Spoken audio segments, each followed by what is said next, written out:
In the entire span of making this film, this could be the most important scene or the most important piece of information, the most important moment. It may not be dramatic in construct. This is cinema verite. I simply point the camera and shoot without regard for any aesthetic composition. I'm here to deliver information. Today is January the 15th. It's actually the 16th. It's probably around midnight now. That's a pillow. Today, in about approximately 10 hours, my house goes to sheriff's sale. This long 6-year road has ended in defeat, apparently. Well, fuck that. No, it's not. No, it's not. The entire sale is based on fraud of a level so intricate, I'll probably cut right here to a summary of why it's bullshit. But so let's presume or take as an affirmation, like all well pled complaints are, as these things being true. So A, it's being sold tomorrow. B, it isn't going to happen. C, why? Because it's based on bullshit. D, how am I stopping it? With filing an voluntary bankruptcy involuntarily as a human being, because the only way I can obtain an automatic stay to stop this fucking lunacy is by declaring bankruptcy. So that is what I intend to do tonight, and I will do it electronically. I just got my Pacer account. And I'm also going to notify the court of my intention. My intention is to, in coordination with this bankruptcy chapter, I was going to do chapter 13, but then strategically I realized that chapter 7 was better. I'll probably cut right now to this and explain why that worked. Okay, back. So I filed a chapter by myself without my wife, Tanisha. I filed chapter 7. I'm going to file chapter 7. I'm going to stop the sale by an automatic stay, which is, the nuclear option, the last thing you can do. And you probably say, how the fuck did you get this position? You were on top the whole time, or you said you were on top the whole time. You said you were beating and kicking their ass the whole time. Well, I was kicking their ass the whole time.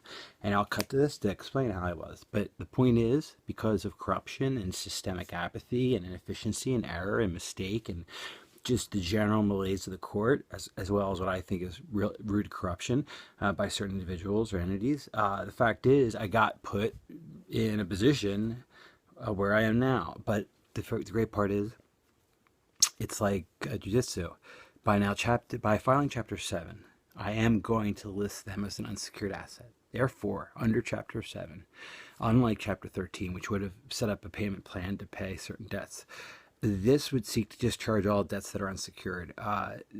You say, well, it's a mortgage. It is secured. No, it's not. It was secured, but then they sold it and they divorced it or bifurcated the security, the mortgage, the house, the collateral, with the note, the negotiable instrument that they sold to Wall Street. It's in trust, the Lehman Brothers, Sasco, for excess. I don't know what tranche it was in, but hey, it was securitized, and that's a given. I found the assignment. Now, they've been lying the whole time. It's been probably sold and rehypothecated a fucking dozen times. It's like a bad girl at a wildfire party. Let's put it that way. Who is getting a lot of kisses. Let's put it that way. It's fucked up. On a moral level, on a financial level, on a legal level, on a personal level. And that's why I'm making this film, because this shit's going to stop. Because the idea that's happening to me, who has a wife who is a lawyer, has an MBA, and I'm not stupid, and I've been working on this full time for 6 years, and now I have to actually go to this length because there's not one fucking, in our transcript, we're going to do an appeal. We've appealed this. Despite this going to sale, we're having an appeal.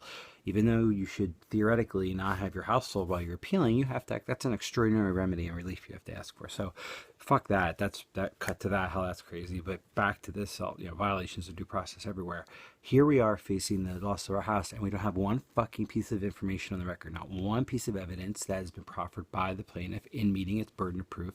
Not one record or accounting of the mispayment or the deficiency or the amount of money asked for. The judgments for $720,000. I borrowed $600 and I paid 5 years, $6,000 a month, so about $300,000. I basically paid half the debt back. So instead of me owing $300 or $400, maybe even $500 with interest, I owe $720. Yeah, I really do. And how did they achieve that? By court order, by trial, by judicial vigor, and by due process? No, they walked into a pathonetary's office, which is like a fucking overpaid clerk who doesn't have a law degree, and she signed or he signed something, and they got basically $1 million through the sale, right, to sell my home, without any paperwork. For my appeal, I don't have a transcript, not one fucking hearing. I didn't spend one fucking minute, not a fucking, repeat, did not spend one fucking day in a courtroom and face the loss of my home. That's due process. I do not have one piece of evidence on the record, evidentiary record, meaning the rules of evidence, by the plaintiff who has the burden of proof to show. All I have, actually, is the fact that I have an assignment where they sold it. I show they have no standing. I show who owns it now. I show the beginning of this clouded chain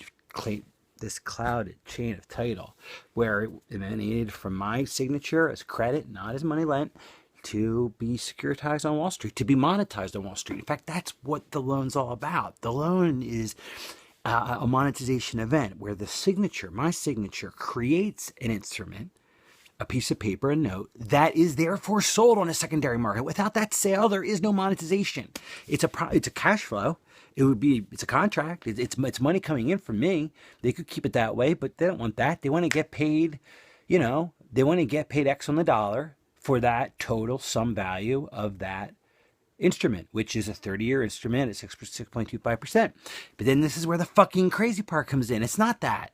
It is a front-loaded fucking usurious loan where you're paying 180% interest in year one, you're paying 107% interest, 508% interest year one, 107% interest in year five. You know when you're paying 6.25% the 30th fucking year, the last year.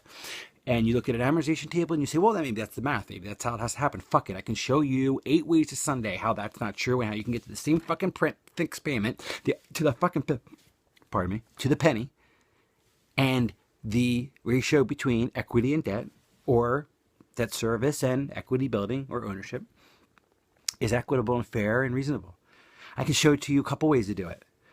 Ones that benefit the banker still, but still don't disadvantage the homeowner. The way they're fucked now at 580%. Usury, 6% is the law.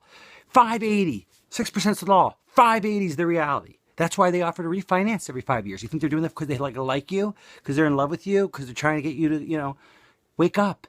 What company, what business ever comes to you and offers you their product or their service at a lower rate or for a lower price? Why? How's it in their interest as a profit-making entity in a capitalistic system? It doesn't. So why are they fucking refinancing? Why are they calling you and saying, we like to get you from 6.5% to 5.2%?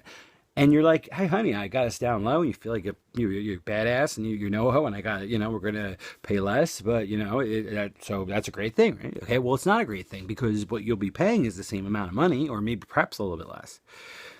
But you will have, this is negligible, but less of a deduction for interest on your taxes. But more importantly, what you're paying is you're going from being a 30-year loan to a 40 or 50-year loan. Because what you're doing is you're keeping that payment or getting a little lower, but your ratio of equity building to debt service is going to reset. So if you're at year 5 paying 107% interest and they refinance you, you go back to 580, meaning of each payment you make that's fixed, the ratio of equity building or ownership versus the ratio of repayment of 30 years worth of accumulated debt through interest, meaning besides the principal. So if over 30 years on 600 grand at 6.2%, you owe 750 grand in interest, and that's legitimate and they deserve that. That's fine.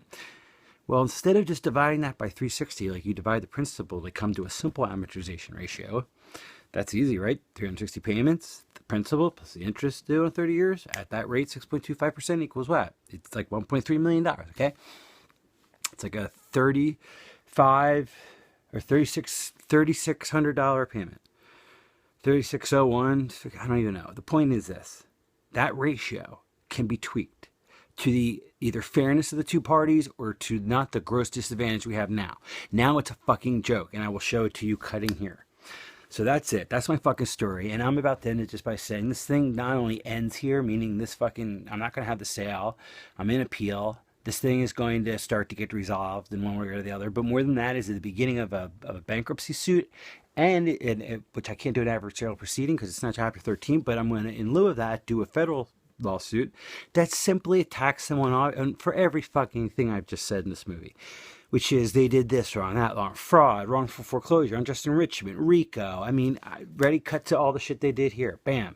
So that's my fucking movie. My movie is about the greatest crime that's ever been committed in the history of America, which is the origination, execution, monetization, concealment, uh, collusion, conspiracy to set up a mortgage loan system where debt is created at thin air at no risk to the banks and rehypothecated into Wall Street on instruments that are insured, that when they went underwater became paid off, and when sold became detached from the original servicer or originator, who, presenting themselves in court as a plaintiff, is committing a fraud because they know damn right well that they don't own the paper.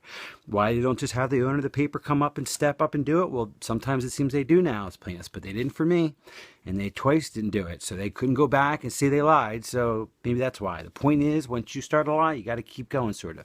That's what Chase. I think the moral of the story is that I'll beat Chase because of reality and truth and evidence, but more importantly, because once you start a lie, you keep having to do them, and I think they'll be buried by their lies once I finally get through this. I think they'll be fucking buried. And I think someone will be in jail, and hopefully I'll get a lot of money, not for me, not because I want to buy a fucking Ferrari, but because I want to set up a way for people to be protected from this, so it doesn't happen to anyone again, unless they have a legitimate mortgage, a legitimate default without a securitization where the burden of proof has been met by the plaintiff. I just want due process on both sides of the table. Is that so fucking wrong? Is that so much to ask?